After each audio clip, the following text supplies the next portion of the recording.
Here's a problem that was in the lecture slides, but somehow we didn't get to do it.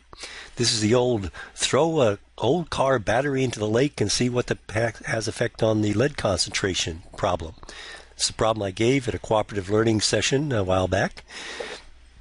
So we have to make some assumptions here, but maybe you can recognize this. An old car battery contains lead sulfate, lead-2 sulfate, and when you put that into water and let equilibrium occur, the lead sulfate will dissolve and some lead ions and sulfate ions will go into solution.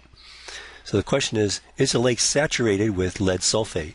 Or if all the lead sulfate from the battery, does that all dissolve? All right, let's take a look here. The equilibrium we're looking at is this one here where we have lead-2 sulfate that will dissociate into lead and sulfate ions. And what we need is some sort of concentration. From that we can calculate a reaction quotient and compare that reaction quotient to the KSP. Okay, let's go ahead and find out what the KSP is. Let's take a look at this. KSP, lead sulfate. Okay. All right, here it is, 2.53 times 10 to the minus 8.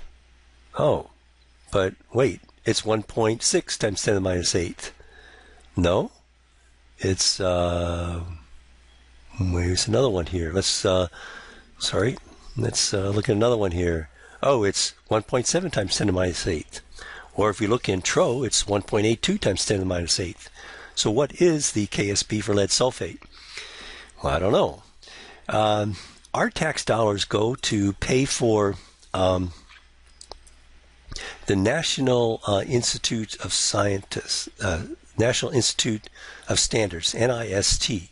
So let's do a Google search, NIST, KSP, or let's do NIST solubility, lead sulfate.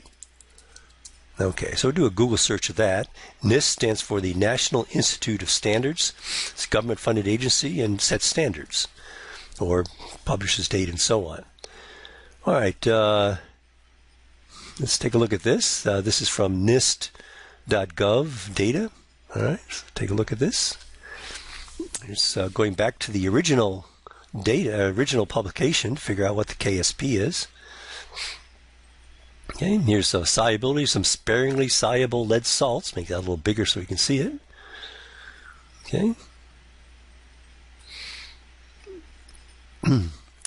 Okay, and when was this published? This was published in, I think, 1980. All right, here's some lead salts. Let's go down here.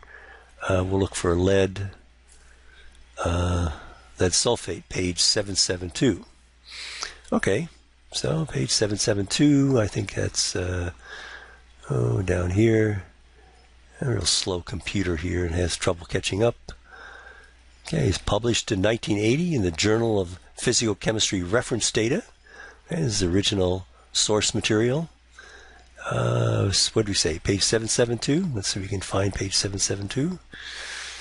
760, go down a little bit here.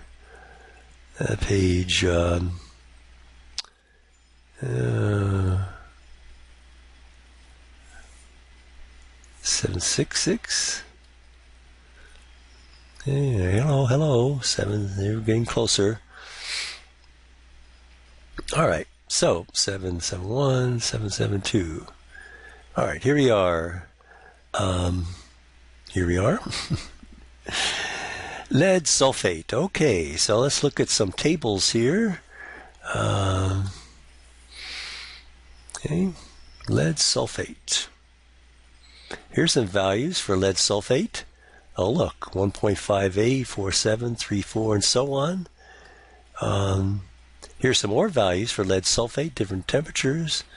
At 25 degrees, 1.47 times 10 to the minus 7th, and so on. So what is the value of lead sulfate we should use? Well, let's go ahead and use the one in the table here. 298.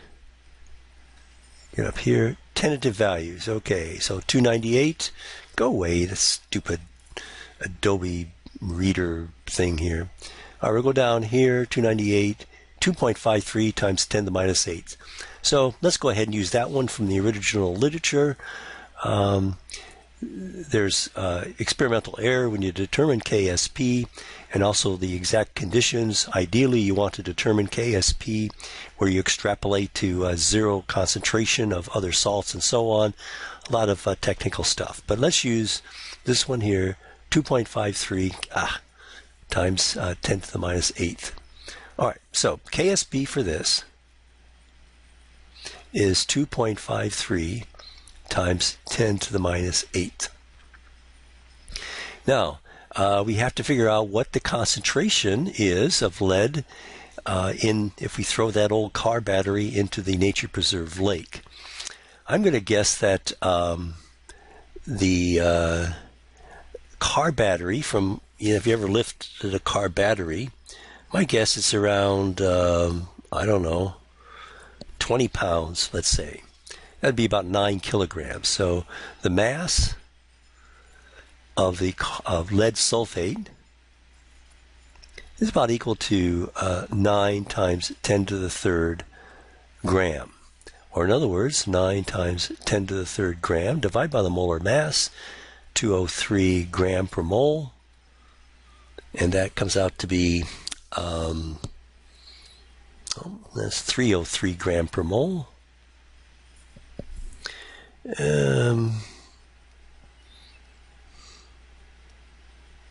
29.7 mole.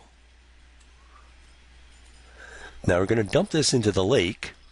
I guess this won't mean much if you've never been up to the nature preserve, but if you are, I guess the lake is something like this. I think it's about 2 meter deep, and let's make it a rectangle, so this would be about 20 meter by 200 meter.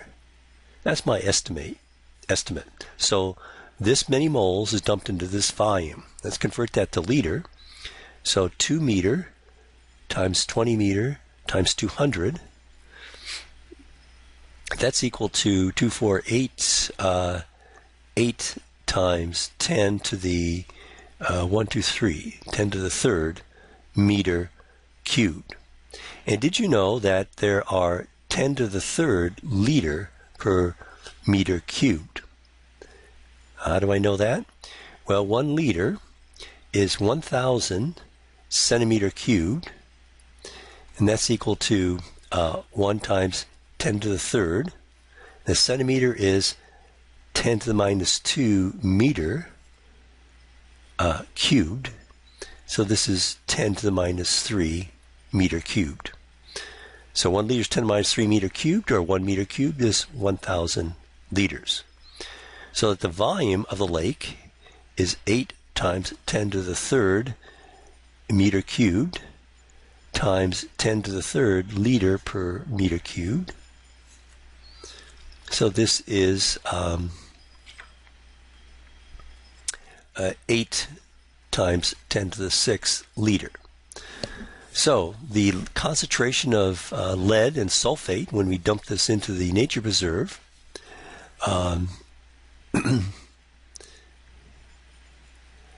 will be the concentration of sulfate, and let's assume it all dissolves, will be 29.7 mole, and that goes into 8 million liters. So if it all dissolves, we get the concentration of lead equal to the concentration of sulfur is 3.71 times 10 to the 6 molar. All right, now what we're going to do is calculate Q using these concentrations and compare that with the KSP. Well, Q will be the concentration at this particular time, will be concentration of lead, 3.71 times 10 to the, minus 6, 3.71 times 10 to the minus 6, and this comes out to be about 1.4 times 10 to the minus 11th. We said that the KSP, we looked it up, we're going to take the value 2.5 times 10 to the minus 8th. It looks like Q is much less than KSP, so that means we're not saturated. So if we wanted to, we can go ahead and dump another old car battery in the nature preserve lake, and we wouldn't saturate it. In other words, all the lead sulfate at equilibrium at infinite time will dissolve to make lead ions and sulfate ions.